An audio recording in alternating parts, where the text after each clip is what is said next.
A'udzubillahi minasyaitonirrajim. Bismillahirrahmanirrahim. Allahumma shalli ala Muhammad wa ala Muhammad. Rabbi shrah li sadri wa yassir li amri wa hlul 'uqdatam min lisani yafqahu qawli.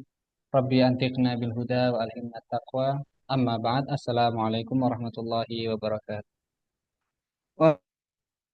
Waalaikumsalam warahmatullahi wabarakatuh. Alhamdulillahirabbil alamin.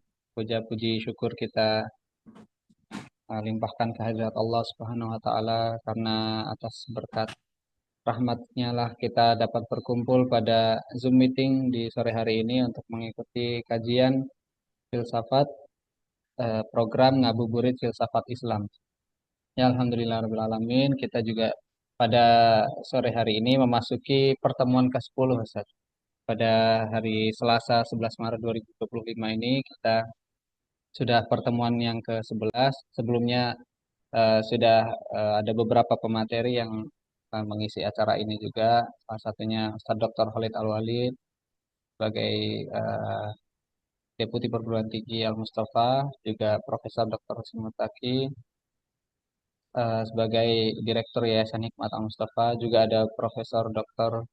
Mulyadi Kartanegara, juga ada Profesor Dr. Syamsul Rijal, dan banyak lagi pemateri yang lain. Dan Alhamdulillah pada hari ini kita eh, kedatangan tamu yang terhormat, Ustadz Dr. Muhammad Subhi Ibrahim MHum, yang merupakan Direktur Paramadina Graduate School of Islamic Studies. Selamat datang Ustadz. Ya, selamat datang. Ya, Alhamdulillah sudah bergabung Ustadz Dr. Subhi Ibrahim sama kita semua. Ya Alhamdulillah, sedikit kita jelaskan Ustadz. Mungkin audiens kita ini tersusun berasal dari banyak instansi, juga dari banyak daerah Ustadz. Sebagiannya mungkin ada yang dari Sekolah Tinggi Agama Islam Sadra, sebagian mungkin dari alumni-alumni STAI Sadra juga, ada juga yang dari masyarakat umum. Kita juga men-share info tentang Ngabuburit Filsafat ini kepada halayak umum, dan alhamdulillah mendapatkan respons positif dari mereka, dan bahkan meminta untuk dibuat grup WA-nya, tapi mungkin perlahan kita proses. Kita juga sebelumnya kita belum upload ke YouTube, dan karena ada feedback dari para peserta untuk minta upload di YouTube, jadi kita juga upload di YouTube. Mungkin nanti kita live di YouTube juga agar menjangkau audiens yang lebih luas mungkin ya. Ya, para hadirin sekalian, insya Allah pada sore hari ini yang akan menyampaikan materi adalah Ustadz Dr. Muhammad Subhi Ibrahim MHum dengan membawakan topik puasa pemulihan kemanusiaan kita. Nah, kita akan menggali hikmah puasa yang menurut Ustadz Dr. Subhi Ibrahim ini menjadi ajang atau instrumen untuk memulihkan nilai kemanusiaan kita ini. Bagaimana puasa dapat memulihkan kemanusiaan kita semuanya, nanti akan dibedah oleh narasumber kita pada sore hari ini, Ustadz Dr. Subhi Ibrahim. Langsung saja mungkin Ustadz ya, kepada Ustadz Dr. Subhi Ibrahim, kami persilahkan untuk memaparkan materinya. Waktunya 30 menit, Ustadz. Setelah itu nanti kita akan adakan sesi tanya jawab interaktif. Baik, kepada yang terhormat Ustadz Dr. Subhi Ibrahim, waktu dan tempat kami persilahkan. baik. Terima kasih, Saudara Ali. Bismillahirrahmanirrahim. Assalamualaikum warahmatullahi wabarakatuh. Waalaikumsalam. Alhamdulillahirabbil alamin. Wassalatu wassalamu ala asyrafil anbiya'i wal mursalin wa ala alihi wa ahli baitihi thayyibin adh-dhahirin washabil mayamin muntajabin. Alhamdulillah pada sore hari ini terima kasih ya atas undangan untuk sharing seputar perenungan kembali ya makna puasa, makna Ramadan, makna siam sehingga nanti kita mendapatkan hikmah, kita mendapatkan oleh-oleh ya dari madrasah Ramadan ya, dengan cara kita menelisik, menginvestigasi lebih jauh apa sih gitu ya yang disajikan, yang disodorkan oleh Ramadan ini kepada kita ya, kepada manusia, kepada umat Islam.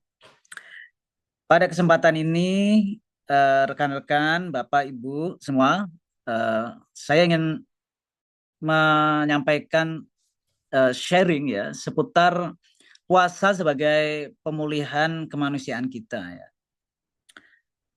Kita akan mulai dari satu pembayangan ya. Saya mengajak rekan-rekan di sini untuk membayangkan gitu ya. Membayangkan kita ada di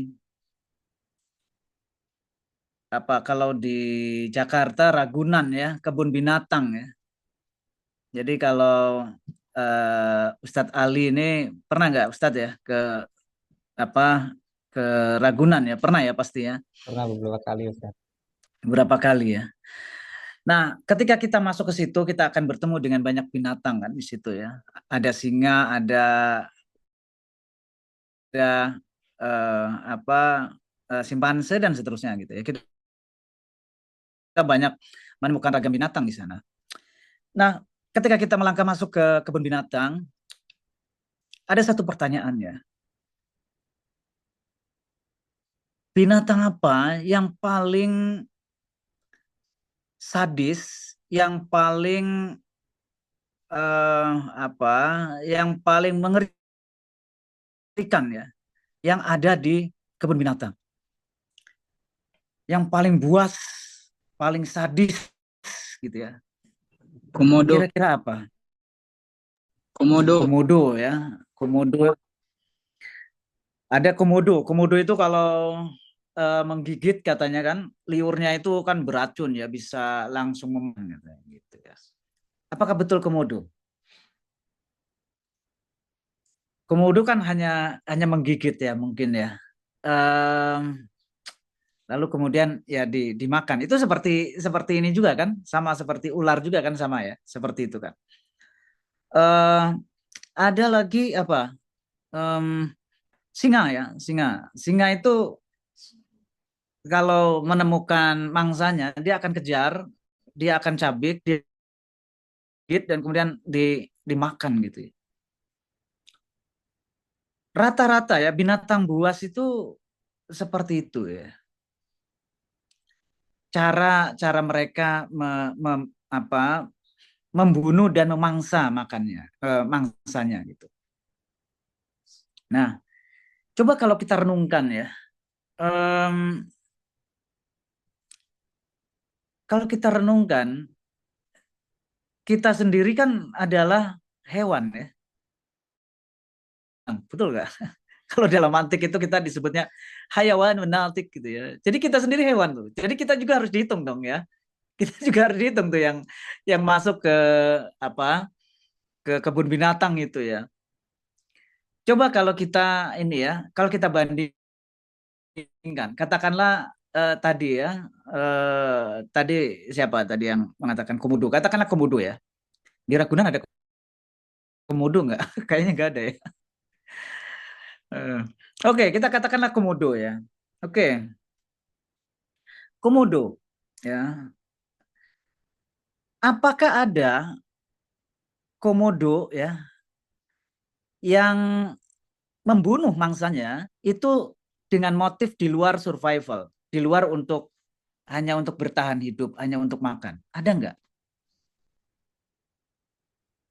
Nggak ada ya. Jadi binatang yang lain itu ya, itu kalau membunuh itu motifnya survival. Motifnya adalah untuk bertahan hidup, untuk makan, untuk mengenyangkan perutnya. Itu satu ya. Binatang yang lain itu seperti itu ya. Oke. Manusia bagaimana manusia? Manusia itu membunuh, itu motifnya itu bisa bermacam-macam. Bisa beragam ya. Bisa beragam. Motifnya apa? Motifnya bisa jadi ya survival, bisa ada, bisa saja seperti itu ada gitu ya. Tapi sangat jarang sekarang survival dengan cara membunuh manusia dan memangsa manusia. Itu kan namanya kanibal ya. Lalu ada motif dendam ya. Ada motif apa lagi ya? Ada motif dia membunuh karena dibayar gitu ya. Jadi sangat beragam itu apa motif orang untuk membunuh. Beda dengan binatang. Dalam arti ini, yang pertama dari sisi motif saja, manusia lebih unggul ya, dalam hal bunuh membunuh, dalam hal sadisnya gitu. Ada enggak binatang lain yang kalau setelah membunuh korbannya, dia mengecor korbannya itu, gitu ya. Kan di berita-berita ada tuh ya, setelah dibunuh lalu kemudian dicor gitu ya.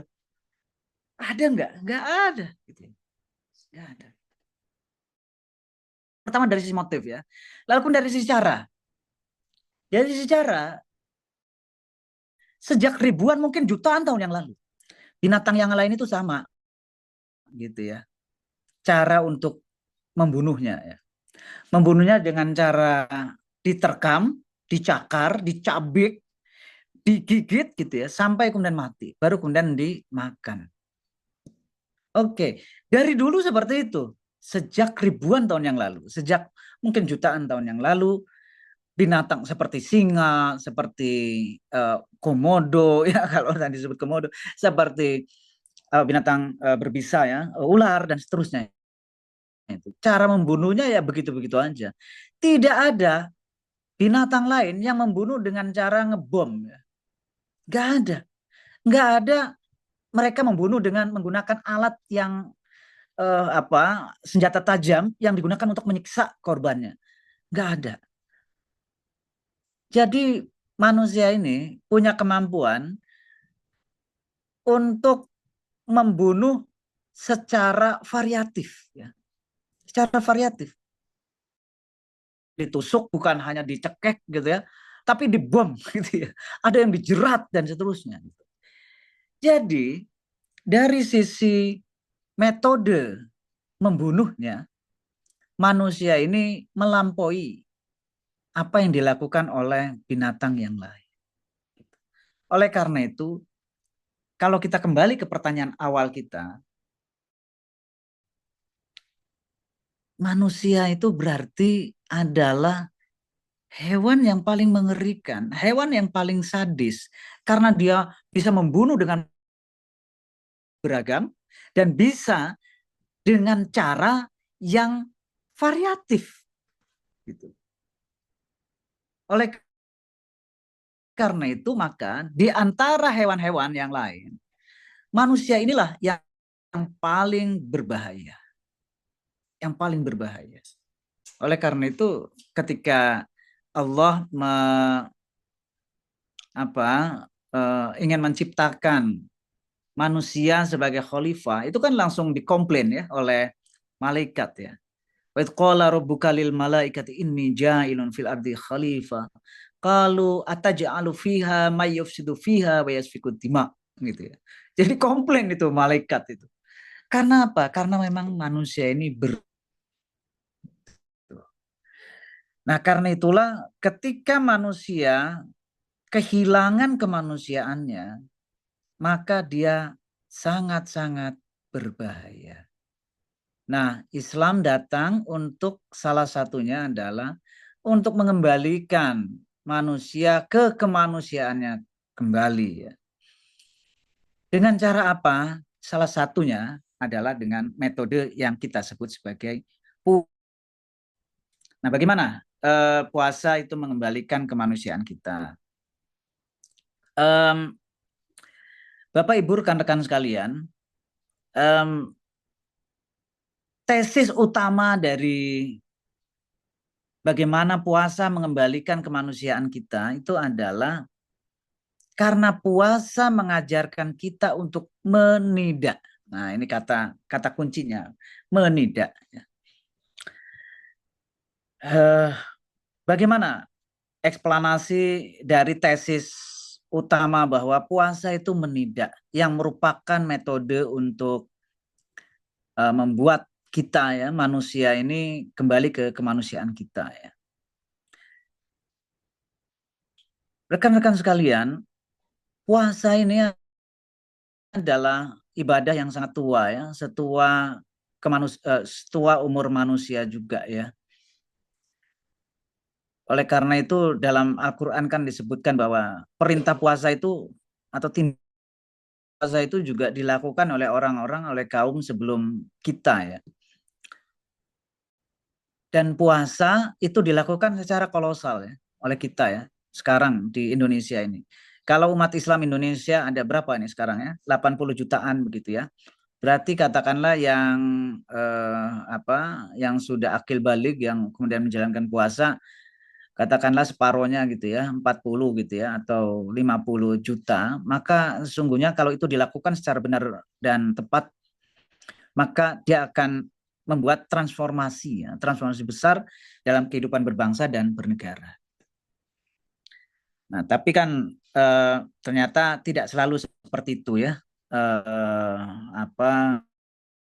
kenyataannya gitu. Nah, kita kembali ya ke ada fenomena seperti itu, ada tantangan bahwa manusia adalah makhluk yang hewan yang paling berbahaya, lalu kemudian ada tantangan ternyata kok nggak efektif ya puasa yang kolosal yang kita lakukan ini. Berarti kita perlu merenungkan kembali apa itu puasa. Puasa yang nanti bisa mentransformasi kita, salah satunya dengan tesis yang saya sajikan di sini adalah puasa sebagai tindakan menidak ya, menidak. Oke, saya punya artikel nanti saya juga bagikan ya mungkin ke para hadirin semua. Kita mulai dari ungkapan seorang filsuf ya, seorang ideolog ya, dari Iran namanya Ali Syariati. Dia mengatakan begini, Islam adalah agama yang dimulai dengan kata tidak. Ya. Oleh karena itu kehidupan seorang Muslim itu diawali dengan pernyataan kredo ya, dua kredo persaksian atau syahadatain yang kemudian disebut sebagai pilar Islam atau rukun Islam. Nah, kalau kita bersyahadat maka kita sesungguhnya sedang melakukan tindakan menidak ya. Kita lihat ya, syahadat yang pertama atau kredo persaksian yang pertama menyebutkan asyhadu alla ilaha illallah. Aku bersaksi bahwa tidak ada Tuhan selain Allah. Bentuk kalimat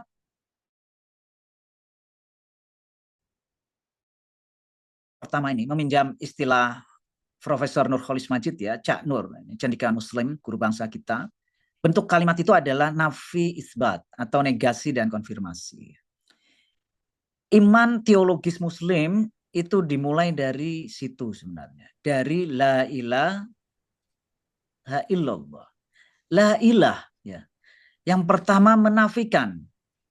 Jadi ketika kita beragama, yang pertama kita lakukan itu adalah menafikan. Ya. Yaitu meniadakan apa? Meniadakan segala hal yang dipertuhankan. Apa saja ya, bukan hanya yang disembah, tetapi juga sesuatu yang dipertuhankan. Bisa saja itu bentuknya jabatan, bisa saja bentuknya uang, ya, bisa saja nama baik dan seterusnya. Gitu ya. Sesuatu yang dipertuhankan. Setelah sukses penafian, barulah seorang Muslim itu bisa menegaskan ya, hanya Allah.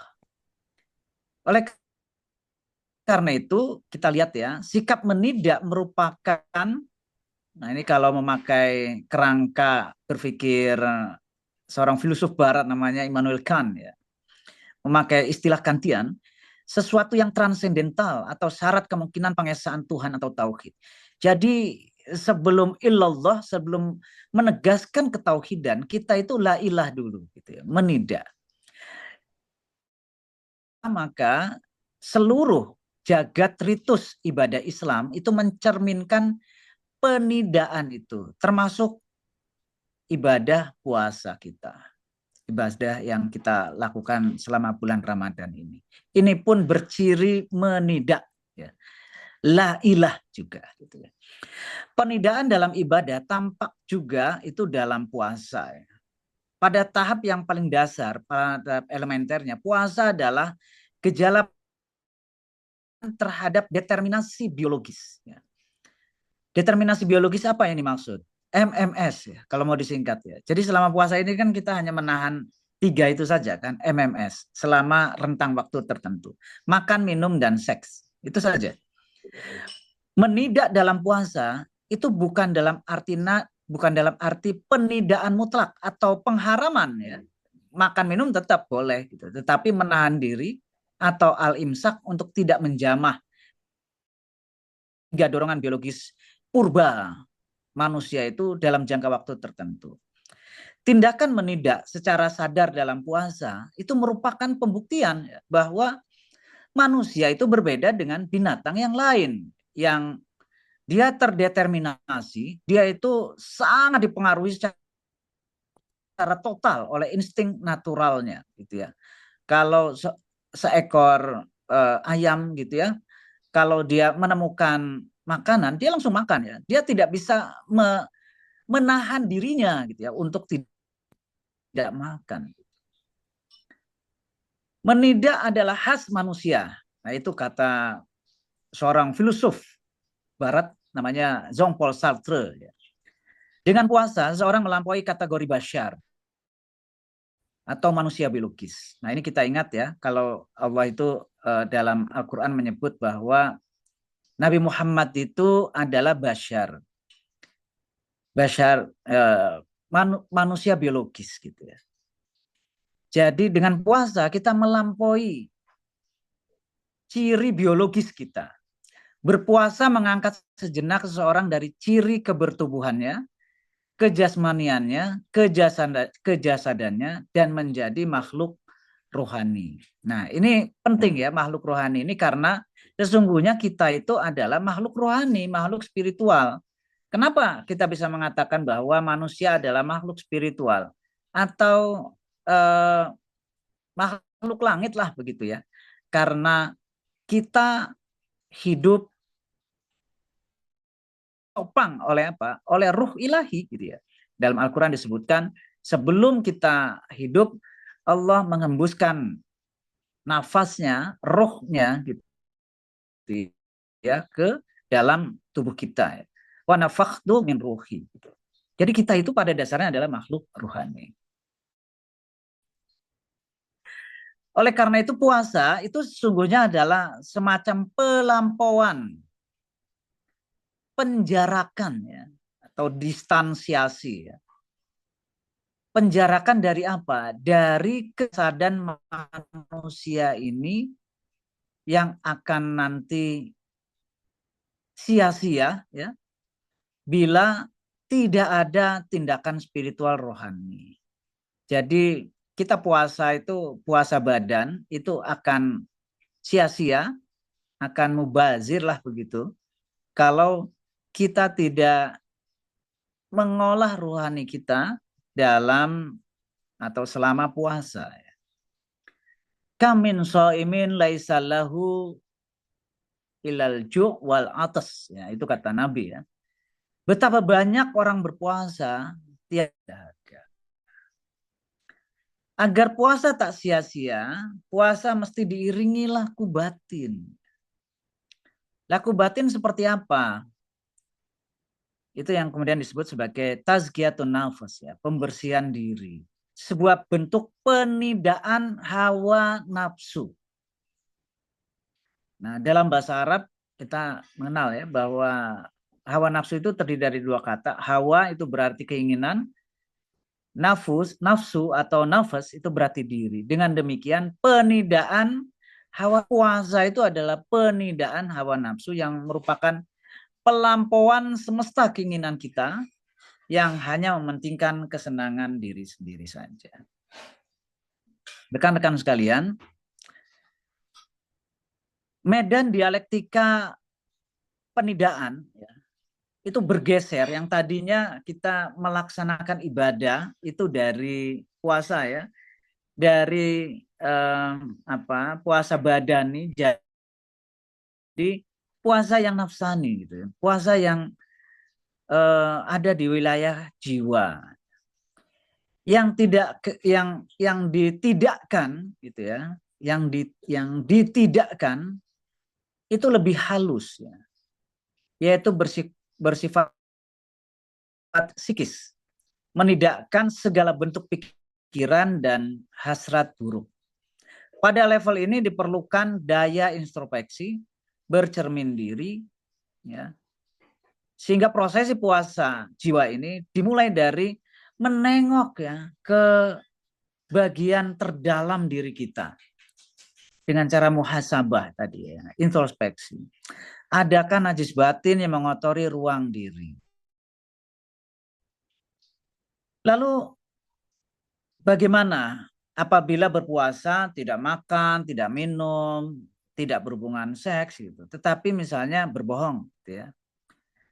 Ya, yang seperti itu menidak secara biologis tetapi tidak menidak secara psikis. Secara fikih mungkin puasanya sah, namun puasanya sia-sia. Seperti panas setahun yang hilang lenyap oleh hujan sehari. Rekan-rekan sekali,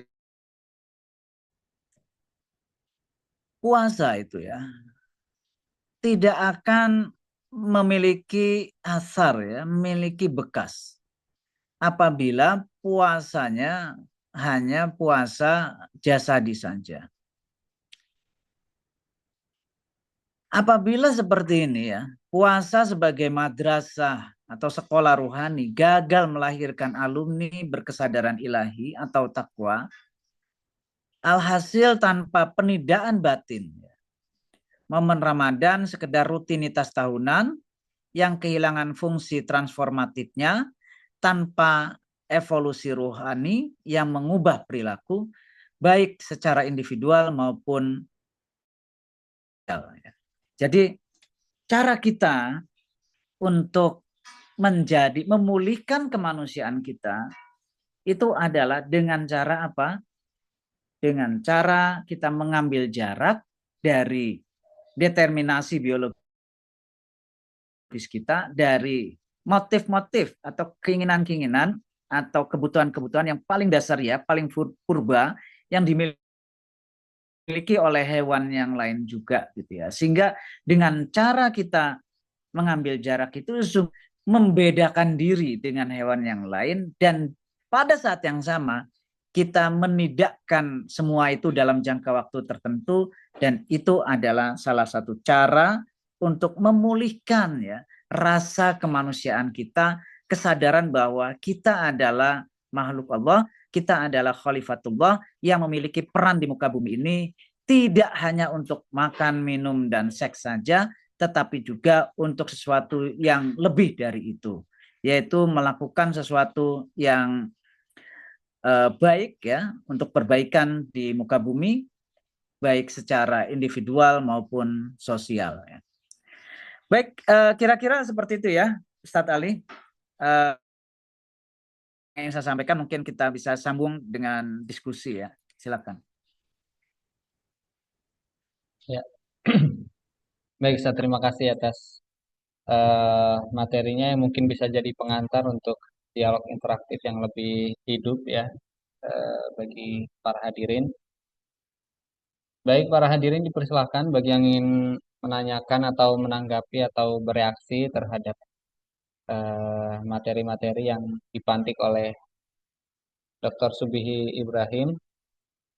Dipersilahkan, boleh untuk raise hand atau lewat chat, kemudian dipersilahkan oleh moderator. Silakan para hadirin.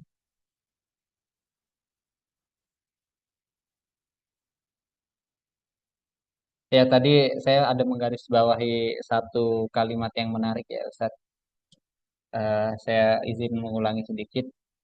Puasa tidak akan membawakan bekas apa-apa, baik bagi individu maupun bagi komunal, jika tidak menghadirkan kesadaran batin gitu ya. Ramadan hanya sekedar event tahunan yang hanya berlalu begitu saja tanpa adanya jika puasa yang dilakukan oleh kita semua hanya puasa jasadi saja. yang puasa hanya menahan MMS tadi ya, yang Ustadz bilang. Makan, minum, dan seks.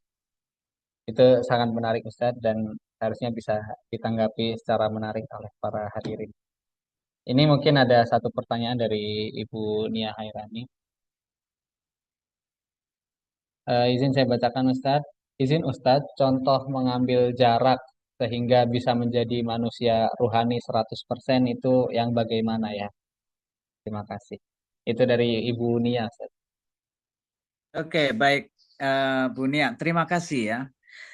Em, Begini, jadi puasa ini adalah puasa Ramadan ya. Puasa Ramadan ini sebenarnya adalah simulasi.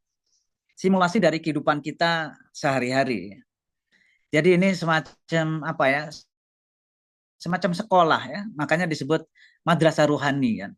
Kalau kita sekolah itu kan kita dikasih ujian, dikasih latihan dan seterusnya ya.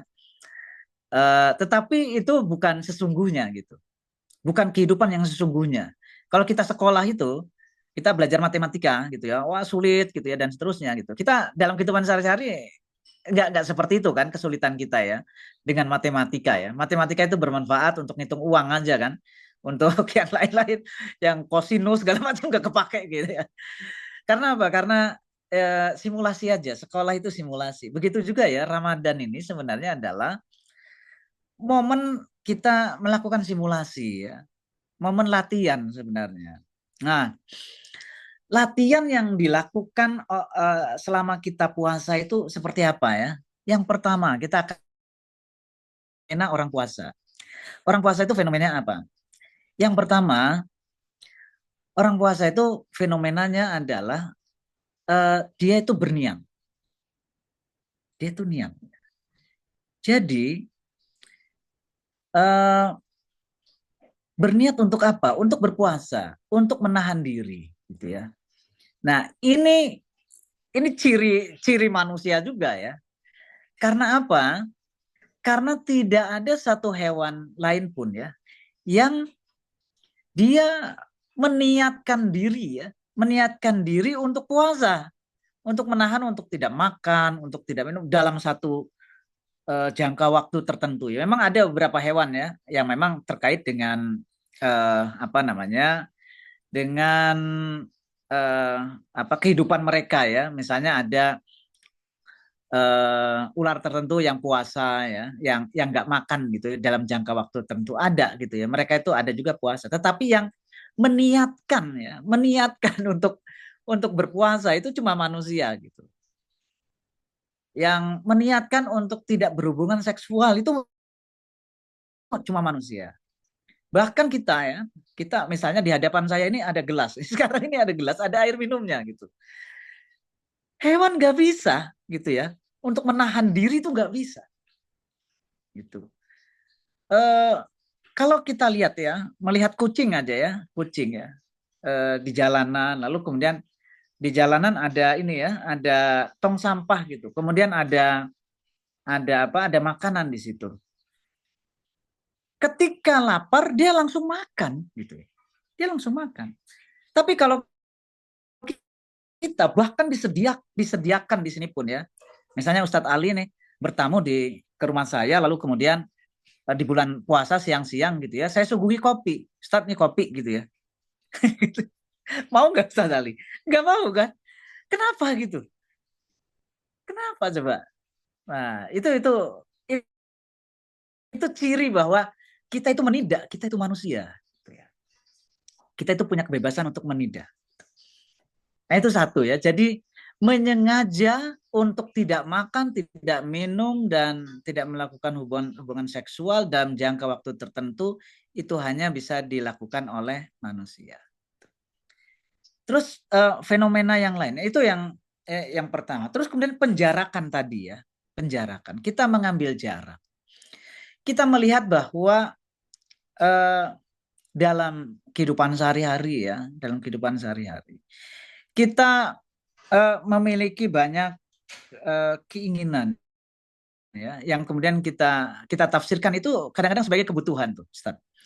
Jadi kebutuhan kita itu kan sebenarnya secara biologis ya, secara apa namanya, secara biologis sebagai makhluk ya, sebagai makhluk hidup itu kan makan, minum dan seks saja kan sebenarnya kebutuhan kita kan itu ya. Ya katakanlah nanti ada kebutuhan tempat tinggal gitu ya, itu kebutuhan-kebutuhan pokok. Tapi kemudian kita banyak keinginan-keinginan sehari-hari gitu ya yang bertambah ya. Jadi sebenarnya kebutuhan kita sedikit, keinginan kita lah yang banyak lah. Nah, orang itu tersiksa karena banyaknya keinginannya. Nah, ketika keinginan-keinginan yang kemudian kita sebut sebagai kebutuhan ya dalam hidup sehari-hari itu kemudian menggoda kita gitu ya, menggoda kita, maka kita harus pakai trik puasa gitu. Pakai trik puasa, kita harus mengambil jarak gitu ya. Kita harus mengambil jarak. Misalnya seorang, nah ini dalam konteks sosialnya seorang pejabat gitu ya, seorang pejabat. Dia katakanlah dia pengen beli mobil gitu, pengen beli mobil, gajinya itu sedikit. Lalu kemudian dia dapat jabatan dan di situ ada kemungkinan untuk mendapatkan uang lebih banyak kalau dia bisa tanda tangan proyek mengapa namanya meng-ACC proyek gitu ya, sekian miliar gitu ya. Nah, ketika dia tergoda oleh seperti itu, sebenarnya kita bisa orang tersebut bisa menggunakan trik puasa gitu ya. Trik puasa. Trik puasa seperti apa? Oh, oke, saya memang punya kebutuhan untuk beli mobil, tetapi lihat dulu dong gitu ya. Uangnya ini apakah halal, apakah haram gitu ya. Nah, jadi seperti itu dengan cara berpuasa. Jadi puasa ini bisa menjadi etos sebenarnya gitu ya. Bisa menjadi etos. Jadi memang kalau saya membayangkan seandainya ibadah kolosal puasa ini bisa diresapi oleh setiap anak bangsa ya, kayaknya korupsi itu bisa nurun deh gitu ya. Tapi masalahnya nggak seperti itu ya. Kenapa? Ya karena pemaknaan puasanya hanya sebagian banyak ya, sebagian banyak hanya sebatas ritus, tidak sampai kemudian dikonversi menjadi etos. Jadi ritus seharusnya menjadi etos gitu. Misalnya orang sholat, orang sholat gitu. Sholat itu tanha anil fahsya'i wal munkar. Itu etosnya gitu ya. Ritusnya dilakukan, tapi etosnya tidak. Gitu. Begitu juga puasa gitu ya. Puasa ini misalnya fenomena puasa yang lain itu ya. Salah satu yang disebutkan oleh Nabi itu adalah bahwa dalam hadis qudsi disebutkan as-saumu li wa ana ajzibih gitu ya. Jadi puasa itu adalah untukku.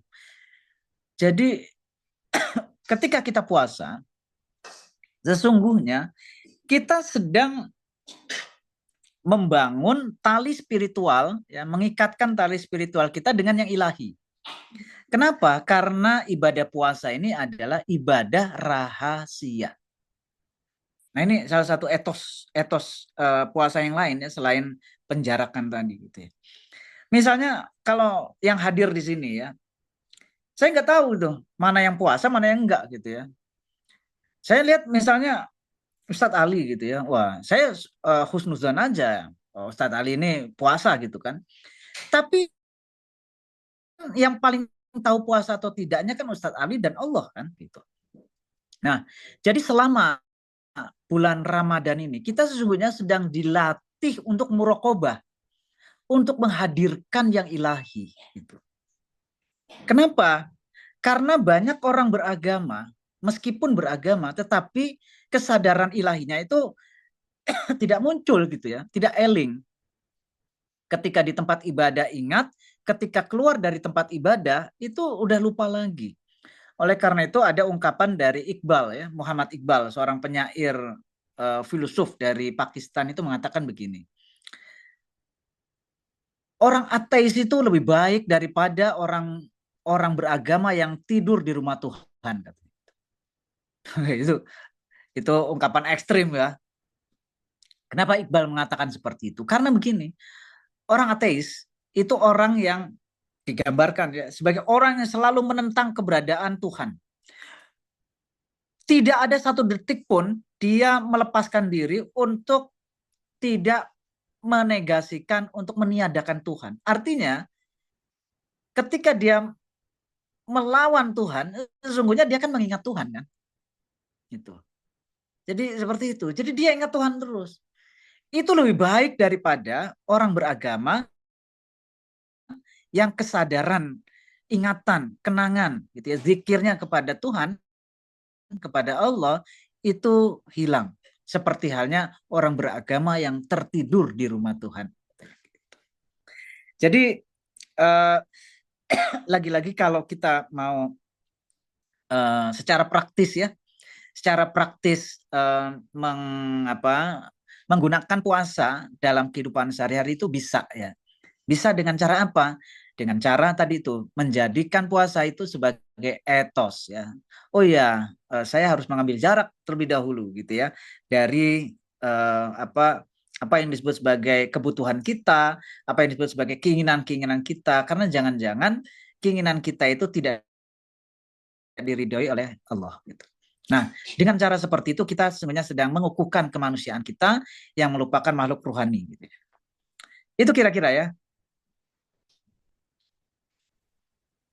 Ya baik, insya Allah terjawab ya Ibu Nia. Kemudian kita beranjak ke penanya berikutnya, Bapak Dendi Awan. Dipersilahkan Bapak. Baik, Assalamualaikum Pak, Assalamualaikum Ustadz. Ya, waalaikumsalam. Saya tadi mohon maaf, saya izin tadi buka duluan karena waktunya sudah masuk, Ustadz. Ya, ya. Ini Ustadz, saya mau bertanya Ustadz. Kan misalnya kan dalam epistemologi kan situ kita membahas masalah teori pengetahuan. Nah, di situ kan dibahas tentang ada sumber pengetahuan, ada instrumen pengetahuan, ada alat pengetahuan kan.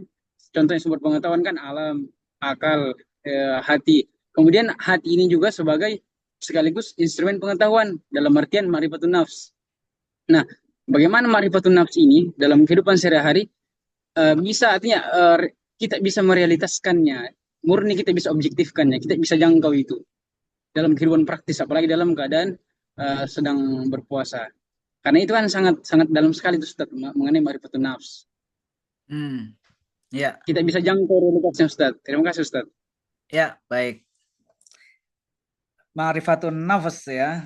Nah, ada buku yang bagus sekali ya, judulnya The Garden of Truth. Penulisnya adalah seorang filosof Muslim kontemporer yang sangat berpengaruh, namanya Syed Hussein Nasr ya. Mungkin pernah dengar ya nama tersebut ya, Nasr itu.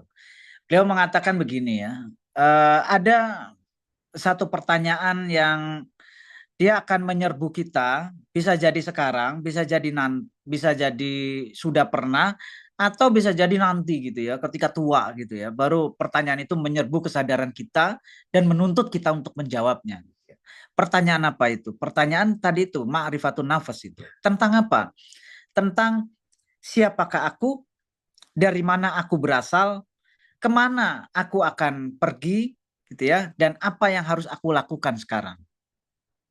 Itu pertanyaan penting ya, pertanyaan penting yang bisa jadi orang, kata Nasr, itu serius menjawabnya, bisa jadi setengah serius, bisa jadi nggak serius gitu ya. Dan yang nggak serius itu nanti pertanyaan itu baru akan terjawab ya. Jadi jawaban dari pertanyaan itu sesungguhnya kita akan terima semuanya ya. Semuanya Ustadz Ali akan mendapatkannya, jawaban dari pertanyaan itu gitu ya. Mas Bang Dandi juga akan mendapatkannya. Begitu juga rekan ibu-ibu, bapak hadirin semua juga akan mendapatkan jawaban dari pertanyaan itu. Kapan? Ketika kita mati, ketika kita sakaratul maut. Namun masalahnya kalau jawabannya pas sakaratul maut kan telat ya, telat gitu. Nah, oleh karena itulah maka ada orang-orang yang serius mencoba untuk menjawabnya ya. Para sufi itu salah satunya adalah mereka yang serius untuk menjawab pertanyaan siapakah aku, kemana, siapakah aku, dari mana aku berasal, kemana aku akan pergi, dan apa yang harus aku lakukan sekarang. Gitu ya. Nah, rekan-rekan sebenarnya agama ini sudah memberikan ini ya, memberikan semacam metode untuk itu ya sebenarnya ya. Sebenarnya gitu. Eh misalnya begini, kalau kita mau sholat ya, atau seperti puasa inilah ya, seperti puasa. Puasa itu rukun, puasa itu apa yang pertama? Niat kan? Niat. Niat itu kalimatnya seperti apa? Niat itu kalimatnya nawa itu kan? Nawa itu soma godin gitu ya, an adai fardhi syahri Ramadan kayak gitu ya. Kalau kalau di kampung-kampung itu kan sering dilafalkan seperti itu. Nawa itu aku berniat. Aku berniat untuk berpuasa. Orang ketika menyebut seperti itu, ya, aku berniat puasa, fokusnya kemana coba? Fokusnya itu ke puasanya. Fokusnya. Seperti halnya juga, saya sering beri contoh ya. Kita semua misalnya ingin bahagia kan ya. Aku ingin bahagia. Biasanya orang ketika dia ingin bahagia, apa yang dia cari terlebih dahulu? Apa yang tentang bahagianya, teori kebahagiaan. Wah, dicarilah buku ya, teori dari Aristoteles sampai Al-Ghazali gitu ya, tentang apa? Tentang bahagia. Tapi dia lupa bahwa pernyataan itu bentuknya begini. Aku ingin bahagia. Yang seharusnya dia cari terlebih dahulu itu bukan bahagianya, tapi akunya. Siapakah aku ini? Begitu juga sholat. Usoli gitu ya. Aku niat sholat. Sebenarnya dia itu harus tahu dulu akunya itu siapa. Seperti juga orang syahadat ya, Bang Dandi ya. Orang syahadat itu kan asyhadu alla ilaha illallah. Aku bersaksi bahwa tidak ada Tuhan selain Allah. Orang kemudian belajarnya apa? Yang dia pelajari. Yang dia pelajari itu, oh ya, sifat Allah itu berapa, lalu kemudian bagaimana menyembah Allah, kemudian bagaimana patuh pada Allah, hukum Allah itu seperti apa, dan seterusnya. Dia lupa bahwa ada satu kata yang dilupakan, yaitu apa? Kata yang di depan, asyhadu, aku bersaksi, akunya dulu gitu.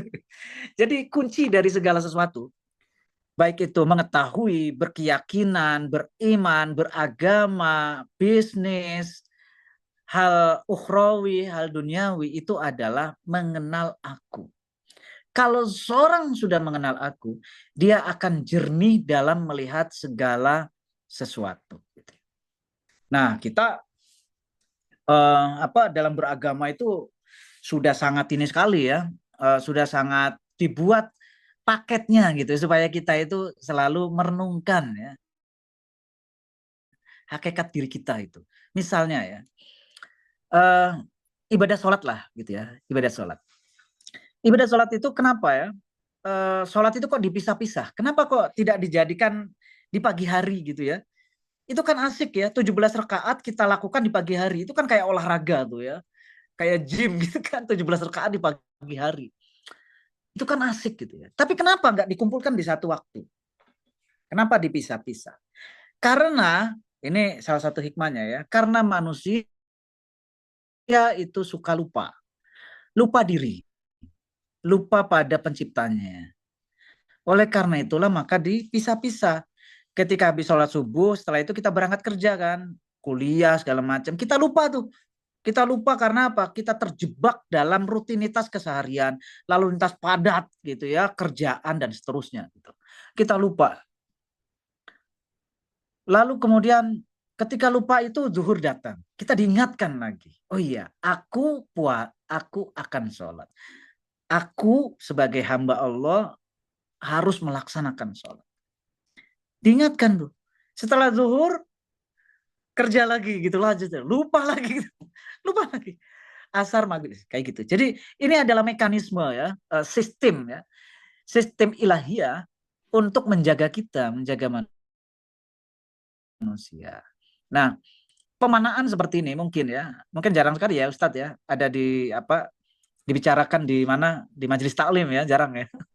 Kalau majelis taklim kan fadhailul amal biasanya ya, perbanyaklah gitu ya tindakan-tindakan baik gitu. Tapi filosofi di balik ritual sholat, puasa dan seterusnya itu seharusnya memang disajikan juga supaya umat ini mengerti dan tercerahkan ya bahwa ada hikmah yang sangat dalam yang bermanfaat bagi kita secara individual maupun sosial kalau kita bisa menangkap hikmahnya. Gitu-gitu, kira-kira begitu ya, Bang Dandi, Ustadz Ali. Terima kasih Ustadz. Baik, beranjak ke pertanyaan berikutnya dari Ibu Akila. Bagaimana ikhtiar kita untuk menjaga kesadaran batin dalam berpuasa, terutama dalam kondisi harus tetap bekerja yang harus berinteraksi dengan lingkungan pekerjaan? Itu pertanyaan dari Ibu Akila, Ustaz. Ya, baik. Bagaimana menjaga puasa kita ya, menjaga puasa kita dan juga menjaga terutama kesadaran kita ya, kesadaran ilahiyah kita, itu poinnya. Yang pertama dari sisi fikih sebenarnya ada ya aturannya ya. Kalau orang misalnya dalam perjalanan boleh juga itu tidak berpuasa kan, rukhsah gitu ya. Silakan memilih gitu ya mau puasa atau tidak gitu ya. Terus juga kalau orang sakit gitu ya. Nah, itu boleh juga. Atau kalau kerjaannya itu berat gitu ya. Nah, itu ada mekanisme fikih ya untuk mengganti puasa gitu ya. Jadi agama itu mudah ya. Yang terpenting adalah bagaimana kita memiliki kepatuhan dan ketundukan pada yang ilahi gitu ya. Itu pertama ya. Jadi ada aturan fikih tentang itu ya, tentang bagaimana bekerja dalam keadaan puasa. Nah, secara fisik ya, secara fisik biologis gitu ya. Kalau kerja kantoran mah mudah ya. Eh, nggak terlalu banyak tantangan kan kalau kita kerja di kantoran kan adem gitu di AC gitu ya, bisa bisa istirahat juga gitu. Mungkin yang terpikirkan adalah bagaimana kalau saudara-saudara kita yang kerjanya berat ya, misalnya yang ngebangun jalan raya gitu, itu saya membayangkan memang sulit tuh puasa ya. Tapi agama lagi-lagi tidak menyulitkan, memudahkan. Yang terpenting adalah ada niat untuk melaksanakan patuh pada yang ilahi. Itu yang pertama. Yang kedua, menjaga kesadaran ilahiyah ya, menjaga kesadaran ilahiyah itu kalau dalam tradisi filsafat ya, ini ada istilah the prayer of heart ya. Jadi doa hati gitu ya. Kita itu selalu eling kepada Allah gitu ya. Bagaimana kita eling kepada Allah itu? Nah, ini ada seorang sufi besar ya, pemimpin pemimpin revolusi ya, pemimpin revolusi Iran itu dulu, Ayatullah Khomeini itu. Dalam salah satu bukunya itu menarik itu. Menceritakan bagaimana supaya kita bisa memelihara eling kita ya, kesadaran kita akan yang ilahi itu. Jadi memang tidak ada ya yang namanya kita eling secara instan ya. Jadi ingat terus pada Allah gitu dengan latihan misalnya sebulan ya. Dulu ada tuh pelatihan seperti itu ya. Ada pelatihan yang unik ya dulu tahun 90-an itu, workshop 7 hari bertemu Tuhan. Itu ada tuh yang seperti itu. Begitu juga ya workshop zikir dan seterusnya gitu ya. Ya boleh saja itu bagus, tetapi tidak bisa instan ya, tidak bisa instan. Dia harus dilatih terus menerus. Seperti halnya kalau kita kalau kita sholat ya, kalau kita sholat itu kan coba, kalau kita sholat mulai takbiratul ihram, Allahu Akbar, kesadaran kita kemana tuh? Ya. Dari 5 menit kita sholat, saya nggak tahu ya. Mungkin kalau saya setengah menit atau 1 menit gitu ya khusyuknya gitu ya. Bahwa saya itu sholat, bahwa saya itu menghadap Allah gitu ya. Khusyuknya tuh baru 1 menit. Bayangkan itu, yang berapa menit itu hilang begitu saja gitu ya. Tuh, terus gimana dong kita gitu ya khusyuk itu. Jadi khusyuk itu memang nggak bisa di ini, nggak bisa di apa, tidak bisa secara instan ya. Khusyuk terus gitu, nggak bisa. Karena apa? Karena kita punya lingkungan yang itu mempengaruhi diri kita, pikiran kita, hati kita ya. Kadang kalau lagi nggak mood gitu ya, sholat ya sesolat-solatnya aja gitu ya. Puasa sepuasa-puasanya aja ya. Tetapi yang penting adalah bagaimana kita melatih. Katakanlah hari ini kita khusyuknya itu ya 30 detik ya. Nanti besok 1 menit gitu ya. Nah terus besoknya lagi 2 menit gitu. Ya terus kayak gitu tuh. Jadi terus dilatih gitu. Begitu juga dengan eling ya, dengan ingat kepada Allah tadi ya. Itu juga harus dilatih ya. Nah, para sufi itu misalnya dalam tasawuf ya, irfan itu mengajarkan dengan melatihnya melalui zikir ya. Zikir apa? Zikir qalb ya, zikir jahar dulu ya, zikir lisan. Untuk apa sih zikir lisan? Kan yang terpenting kan hati gitu ya.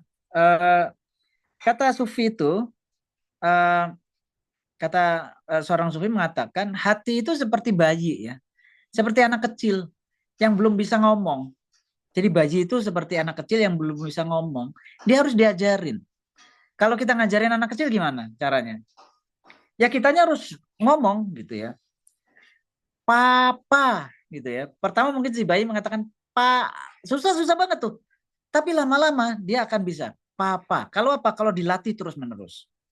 Jadi dengan cara zikir kita ya, zikir apa, zikir jahr gitu ya, zikir lisan, kita sesungguhnya sedang melatih ya hati kita supaya nanti ketika lisan kita itu tidak berzikir, hati kita tetap bisa berzikir. Nah itu memang nggak mudah tuh ininya ya latihannya. Memang harus terus menerus ya, harus dilatih terus menerus ya. Dan apa namanya, pada awalnya mungkin agak sulit ya untuk apa, eling ya, zikir, mengingat Allah, menyadari yang ilahi gitu ya. Karena apa? Harus dipantengin ya. Eh, itu sebenarnya seperti kalau kita begini ya. Kalau kita dalam latihannya itu ya. Seperti kalau kita belajar nyetir mobil ya. Kalau kita pertama kali belajar nyetir mobil, itu masih ngukur tuh.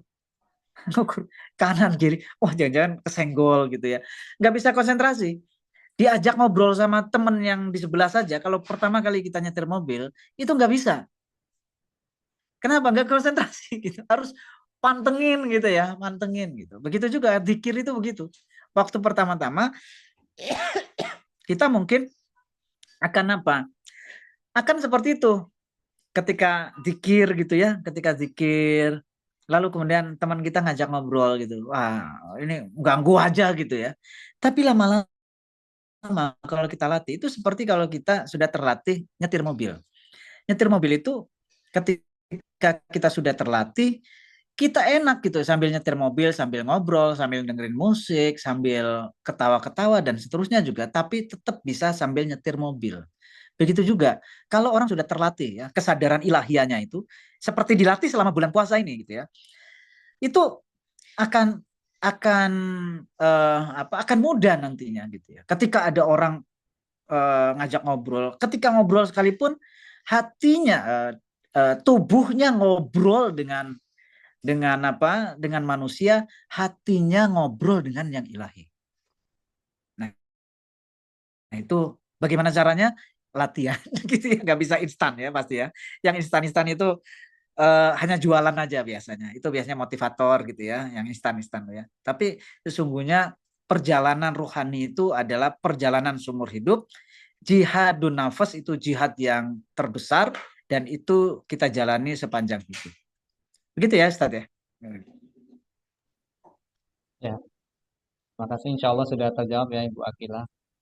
Masih ada beberapa pertanyaan, Ustaz. Nampaknya seru sekali ini. Para hadirin banyak bertanya. Kalau berkenan, Ustadz boleh menjawab. Kalau tidak, boleh kita tutup. Ya, ya. Sekarang boleh, boleh. 18 tepat. Boleh, boleh. Ya mungkin bisa dijawab Sebelum dengan masuk. poin-poin gitu aja, Ustadz Ya, ya. ya, ya, boleh, boleh. Dari Ibu Musdalifah, salam Ustadz, bagaimana dengan nafas yang mungkin dihitung tasbih, tidur dihitung pahala, membaca satu huruf Al-Quran dilipat gandakan, namun di sisi lain berbohong, bergunjing, itu semuanya menghapus pahala yang kita dapatkan itu, Ustaz. Bagaimana dari sisi filsafatnya itu, Ustaz? Ya, baik. Jadi kalau kita, kalau seseorang katakanlah atau kita ya, kita masih belum bisa seutuhnya menahan diri untuk tidak melakukan hal-hal yang buruk gitu ya, tetaplah berbuat baik. Jadi karena apa? Karena yang pertama ya, kalau kita terus melatih, kita menyadari, bahwa saya tuh masih melakukan misalnya tadi itu ya, ngomongin orang, dengki sama orang gitu, masih masih muncul seperti itu. Oke, kita menyadari itu gitu ya. Di satu sisi, saya masih melakukan yang seperti ini nih, yang buruk-buruk gitu ya. Terus yang baik-baik gimana? Yang baik-baik malahan harus ditambah gitu. Sedekahnya ditambah, terus apa namanya, silaturahimnya ditambah, pokoknya semua kebaikannya, apa ritualnya makin mantep dan seterusnya gitu. Gak apa-apa seperti itu. Supaya apa? Supaya jiwa kita itu terbentuk gitu ya. Jadi pelan-pelan jiwa kita itu akan terbentuk mengikuti kebiasaan kita gitu ya. Ada satu ungkapan yang menarik ya. Ungkapan menarik ini terkait dengan kebiasaan kita. Kalau pokoknya dibiasakan aja yang baik meskipun kita masih ada yang buruk-buruk gitu ya. Supaya apa? Supaya seperti ini ya. Ada ungkapan begini.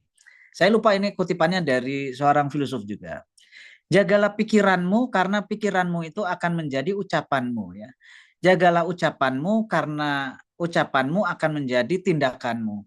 Jagalah tindakanmu karena dia akan menjadi kebiasaanmu. Jagalah kebiasaanmu karena dia akan menjadi karaktermu. Jagalah karaktermu karena dia akan menjadi nasibmu, menjadi takdirmu. Jadi biasakan aja gitu. Jadi meskipun kita masih, dalam hati kita masih ini ya. Seperti kita sholat ya. Sholat itu, wah saya nggak husu-husu. Ya nggak apa-apa, lakukan aja terus gitu ya. Lakukan aja terus. Itu satu. Terus kemudian yang kedua, jadi kalau kita lakukan kebiasaan-kebiasaan baik, itu akan membentuk jiwa kita menjadi baik. Kemudian yang kedua timbangan kita gitu ya. Oke, kita itu melakukan perbuatan buruk A, B, C, D dan seterusnya. Oke, kita tambal itu semua dengan tindakan-tindakan baik kita. Gitu. Jadi kan kalau dalam tradisi Islam juga ada yang disebut karma sebenarnya ya. Kalau melakukan baik akan mendapatkan kebaikan, kalau melakukan keburukan akan melakukan keburukan. Coretlah gitu ya keburukan-keburukan kita itu gitu ya, tutuplah keburukan-keburukan kita itu dengan kebaikan-kebaikan. Jadi ketika ditimbang gitu ya, katakanlah ya pasti adalah gitu ya dosa kita gitu ya. Karena begini, rekan-rekan sekalian ya, Bapak Ibu. Allah itu kalau menimbang kita dengan keadilannya, kayaknya tidak ada yang masuk ini ya, masuk surga ya kayaknya ya. Karena keburukan kita itu lebih banyak itu kadang-kadang gitu ya. Jadi selalu jomplang kayak gitu ya. Jadi oleh karena itu Allah itu dalam salah satu doa ya, kita meminta supaya Allah itu menghukum kita bukan dengan keadilannya tetapi dengan kasih sayangnya. Kasih sayangnya. Allah itu akan melihat ya tindakan-tindakan baik kita. Kita nggak pernah tahu ya mana yang dinilai oleh Allah punya nilai yang lebih besar gitu ya. Apakah ritual kita, sholat kita, puasa kita, atau jangan-jangan gara-gara kita misalnya menolong kucing gitu ya, yang kelaparan kemudian dikasih makan. Karena apa ketulusan dan keikhlasan kita yang sangat dalam, lalu kemudian Allah menilai itu lebih besar dari seluruh sholat tahajud kita. Bisa jadi seperti itu. Nah, makanya lagi-lagi tadi tuh ya, kalaupun kita masih melakukan hal-hal buruk, oke, tapi tetaplah berbuat istiqomah melakukan kebaikan gitu ya. Karena itu akan bermanfaat buat kita ya, bermanfaat untuk kehidupan kita di sini ya, di dunia dan di akhirat kita. Kira-kira seperti itu ya Ustaz Ali. Ya, makasih Ustaz. Insya Allah terjawab ya Ibu Musdalifah. Beranjak ke pertanyaan berikutnya, mungkin terakhir ini Ustaz. Ya, baik. Dari Bapak Anwar, izin bertanya, bagaimana pandangan Immanuel Kant berkenaan imperatif kategoris yang bisa Ya, dilakukan dalam ibadah puasa, di mana tindakan berpuasa bukan disebabkan syarat atau imbalan, melainkan kebaikan itu sendiri. ya, oke. Ya, imperatif kategoris itu apa namanya, perintah moral yang mutlak yang ada pada diri kita gitu ya. Jadi kalau kita melakukan perbuatan baik ya jangan dikasih embel-embel lah begitu ya. Jadi kalau saya sedekah gitu ya, kenapa kamu sedekah? Jangan katakan karena sedekah itu apa, sedekah itu berpahala begitu ya, atau karena Allah gitu ya. Jangan katakan seperti itu ya. Katakanlah kenapa kamu bersedekah gitu ya? Karena sedekah itu baik, titik, jangan dikasih lanjutannya gitu ya. Itu imperatif kategoriskan seperti itu. Kenapa kamu jujur? Karena jujur itu baik, titik, selesai gitu ya. Karena seperti itu kalau Immanuel Kant. Lalu kemudian bagaimana dengan puasa ya? Puasa kita ini kan karena apa kita puasa ya? Kan disebutnya lillahi ta'ala ya. Lillahi ta'ala gitu. Kenapa bisa seperti itu? Nah, saya ingin memberikan logika kayak gini ya. Em, apa namanya, seluruh tindakan kita ya, seluruh tindakan kita eh sebelum ke sana ya. Jadi etika Islam itu disebut etika theonom ya, bukan otonom seperti seperti Immanuel Kant ya. Jadi memang berbeda nih ininya, bukan bukan model nabinya, bukan Immanuel Kant ya. Nabinya Nabi Muhammad ya. Gitu. Jadi namanya theonom ya, theos dan autonomos ya. Jadi nomos ya. Jadi theos dan nomos ya. Theonom gitu. Theonom itu artinya bahwa satu tindakan itu disebut baik itu karena dia disandarkan pada yang ilahi. Pertanyaannya adalah kenapa mesti disandarkan pada yang ilahi? Saya mengutip mungkin ini sebagai penutup ya. Syair dari tadi seorang filosof pemikir muslim namanya Ali Syariati tadi itu ya. Dia mengatakan begini. Seluruh kehidupan kita, seluruh pikiran, tindakan, perbuatan kita, apapun itu bernilai nol. Kita adalah jajaran nol yang tak terbatas jika dan itu semua tidak bernilai kalau tidak disandarkan pada yang satu. Nol-nol itu ya, coba kalau ada uang 1.000 gitu ya, atau uang 100.000, coba hilangkan satunya, dia nggak ada nilainya. Dia baru bernilai kalau disandarkan pada satu. Kira-kira seperti itu ya, Ustaz Ali. Insya Allah nanti semoga bermanfaat ya apa yang kita diskusikan, kita bicarakan pada sore hari ini. Amin, amin ya Allah. Insya Allah sangat bermanfaat ya bagi seluruh semua hadirin.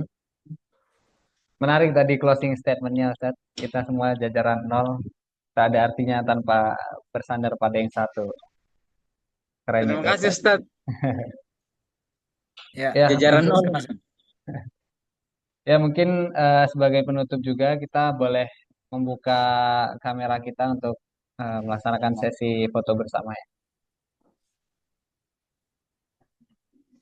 Boleh para hadirin untuk membuka kamera sejenak.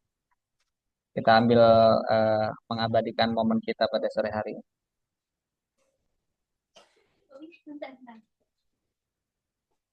Mungkin sebagian ada yang sudah beranjak karena sudah memasuki waktu buka puasa. Tidak masalah. Bagi yang masih stay di ruang Zoom, dipersilahkan buka kamera sebentar.